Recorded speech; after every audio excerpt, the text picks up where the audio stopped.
Welcome to This Explainer.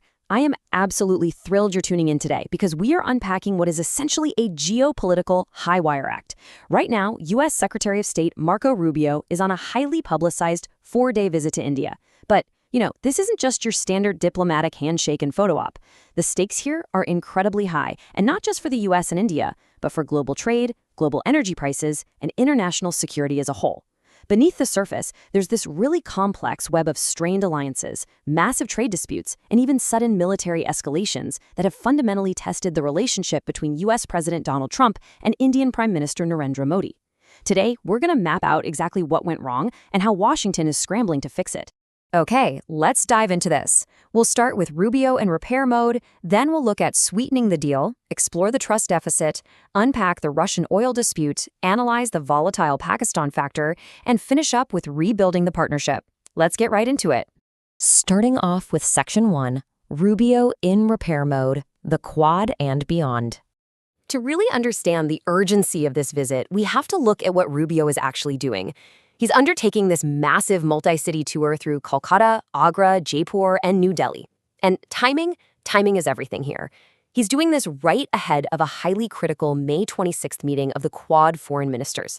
Now, the Quad, the Quadrilateral Security Dialogue, is the massive geopolitical backdrop to all of this. It's made up of the US, Japan, Australia, and India, and it's frequently referred to as the Asian version of NATO. Basically, it's the absolute cornerstone of U.S. strategy in the Indo-Pacific region, primarily formed in response to China's rising power. For the U.S., keeping India happy and actively engaged in the Quad is literally non-negotiable for their broader global strategy. Which brings us to Section 2, sweetening the deal. This is where we see Washington very clearly playing defense.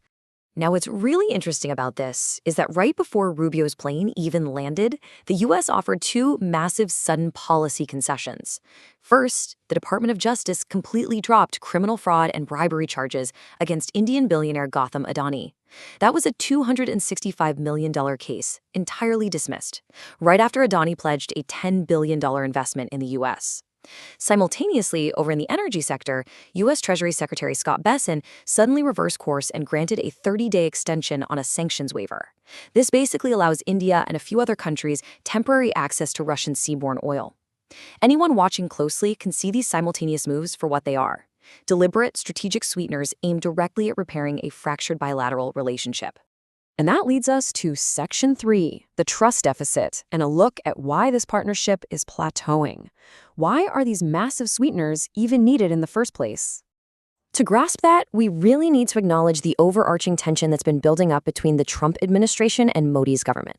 Take a listen to this incredibly striking admission from Indian Foreign Secretary Shams Saran from last October. The 25-year upward trajectory of India-U.S. relations has certainly plateaued, if not started declining. Wow. When a top foreign official publicly admits that a historically strong quarter-century alliance is stalling out or even going backwards, you know for a fact that diplomatic years have hit a serious snag. So the crucial point is exactly what Milan Vaishnav from the Carnegie Endowment for International Peace points out. He notes that New Delhi is feeling targeted and blindsided. It isn't just some vague diplomatic drift, right? It's a very specific, serious trust deficit centered directly around U.S. policies on trade, immigration, and regional security, and that actually perfectly previews the specific fractures we need to untangle next. Let's dig into that first major friction point in Section 4, the Russian oil dispute. This is where tariffs meet geopolitics. 50%. I really want to emphasize that number because it represents a massive economic tug-of-war. Last year, this relationship neared a total crisis point when President Trump imposed heavy trade tariffs on India. He doubled existing tariffs to a staggering 50%. And the reason? It was a direct punishment because India kept purchasing discounted Russian oil despite international sanctions. Well, this naturally led to the October agreement. Trump and Modi met, and they tried to hammer out a grand trade-off. The deal was simple. India would commit to finally stopping its Russian oil purchases, and in return, Trump agreed to slash those punishing U.S. tariffs way down to 18%. On paper, it seems like a perfectly workable diplomatic resolution to a huge headache. But as we know, geopolitics rarely goes exactly to plan. The outbreak of the U.S.-Israel war on Iran changed the calculus completely.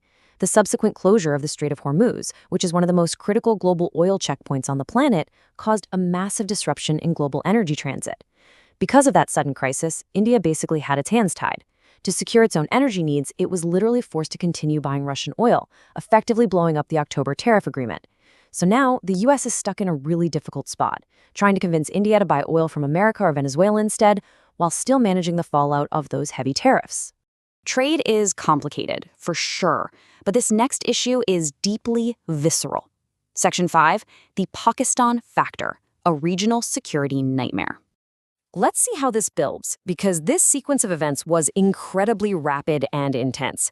In April, attackers killed 26 people in Pahalgam, located in Indian-administrated Kashmir.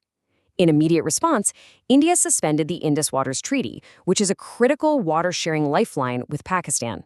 Then, on May 7th, things escalated dramatically when India launched missile strikes on 9 sites in Pakistan and Pakistan-administrated Kashmir. This sparked a highly volatile 3-day aerial war involving drones and missiles. Finally, on May 10th, a ceasefire was managed. Now, President Trump publicly claimed credit for brokering that May 10th ceasefire, but the diplomatic reactions from the two countries couldn't have been more polar opposite. India flat out refused to acknowledge Trump's role or, frankly, any U.S. mediation at all. They publicly stated there was no talk of mediation at any stage. On the exact opposite end, Pakistan was so thrilled with the intervention that they literally nominated Donald Trump for the Nobel Peace Prize. This stark discrepancy perfectly highlights the completely divergent paths Washington is walking with these two South Asian neighbors. And this right here is exactly why New Delhi felt so totally blindsided. Over the last several months, ties between the U.S. and Pakistan have been noticeably warming up. Pakistan took on a mediating role in the U.S.-Israel war on Iran. President Trump publicly praised Pakistan, actually calling them terrific on national television. Plus, there's just regular ongoing official coordination happening between Washington and Islamabad. For India, watching its closest strategic partner suddenly cozy up to its arch-rival is a massive, massive source of friction. You can definitely see why they'd feel alienated, right? And this brilliantly illustrates the tension. $686 million. Right in the middle of these simmering issues, last December, the U.S. officially approved the sale of advanced technology and upgrades for Pakistan's F-16 warplanes to the tune of nearly $700 million. I think you can guess exactly how well that was received in New Delhi. So, with all that context, where does this leave Secretary Rubio today? That brings us to Section 6, rebuilding the partnership, and the path forward. He is essentially stepping straight into a minefield of trade disputes and regional security paranoia. As Aparna Pandey from the Hudson Institute astutely notes, Rubio's primary job right now is reassurance. Over the last year and a half, the U.S. has been understandably distracted, heavily focusing its attention on the Middle East and the Western Hemisphere.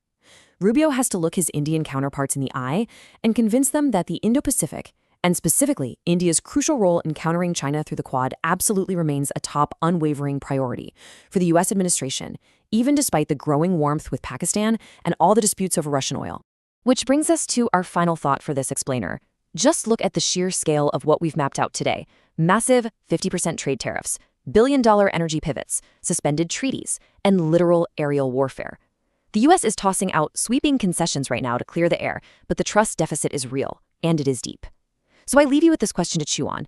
Can a single 4-day diplomatic visit from Marco Rubio actually patch such deep, multi-layered geopolitical fractures? Or are we witnessing the permanent plateau of one of the 21st century's most vital alliances? Thank you so much for joining me for this explainer. Keep asking those big questions, and I'll catch you next time.